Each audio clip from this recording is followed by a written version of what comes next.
دا مصیبت تپار لا الہ الا انت سبحانکا انی کنت من الظالمین ویلے شي اخو ډېر د قرآن شریف په یاد دی خو راغلی عذاب په خدای ختمی یونس علیہ السلام چې کله د مئی ګېډې ته ورسېده د مئی ګېډې ته او د مئی چکر او دې د دریاب لاندې تورې خټې ته ور ورسېده دا مئی هلته یونس علیہ السلام لګیا دی څه وایي لا اله الا انت سبحانك انی کنت من الظالمین ته ځان ته وایي هغه ظلم نه دی کړی خو یو انسان چې عاجزي کوي نو وایي داسې زه ډېر ګناهګار یم ما په ځان زیاتې کړې الله ته چې سړی التجا کوي نو الله په دې خوشحالېږي چې ته ځان ډېر عاجزه کوې او ډېر ځان کمزوری کوې فنادا فی الظلمات قرآن کې الله وایي نادا فی الظلمات د کب د ګېډې تیاره ده د اوبو تیاره ده د اوریځې تیاره ده د شپې تیاره ده او په هغې کې لګیا دی الله اله الا انت سبحانک انی کنت من الظالمین الله ته د هر عیب نه پاکې خدایا تاکہ هیڅ عیب نشتا ما زیاتې کړی دی ستا د حکم انتظار مې ونه کړ تا سره مشوره مې ونه کړه او د نینو اخار نه ووتم الله دا مې نو یو تفسیر کې مې لیدلی دي چې د عرش کومې فرشتي دي نو هغوی الله ته وی الله یو اواز اورم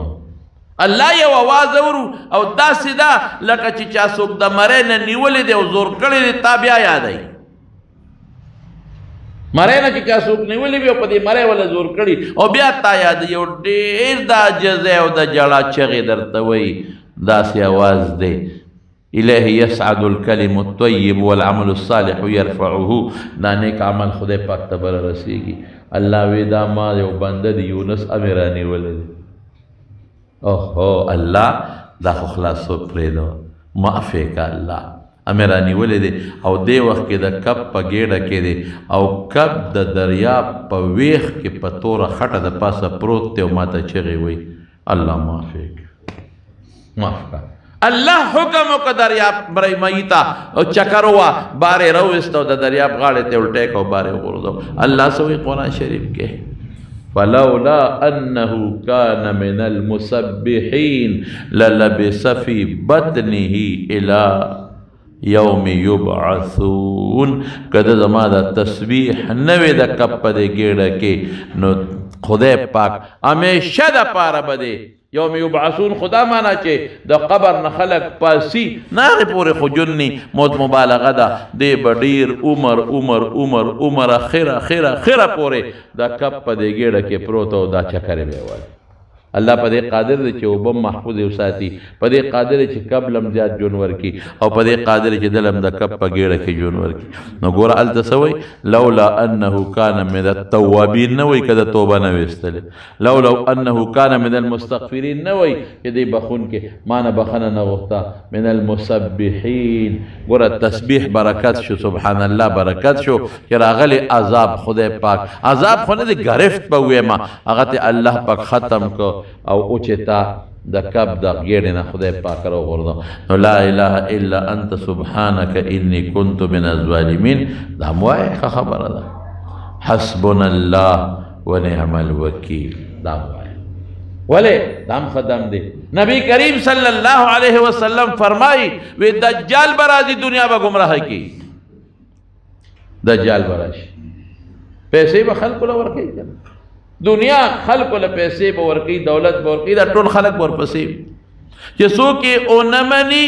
هغه نه به پیسه ختمه شي لاړه به شي اوږې به پاتې شي د الله رسوله مونږ به اوږې شو که هغه وخت کې یو څه به یو النبي علیه السلام څه فرمایي وایي چې څوک اوږې شي دجال ته هر څه یوسي دی دی وایي سبحان الله په سبحان الله به الله مړی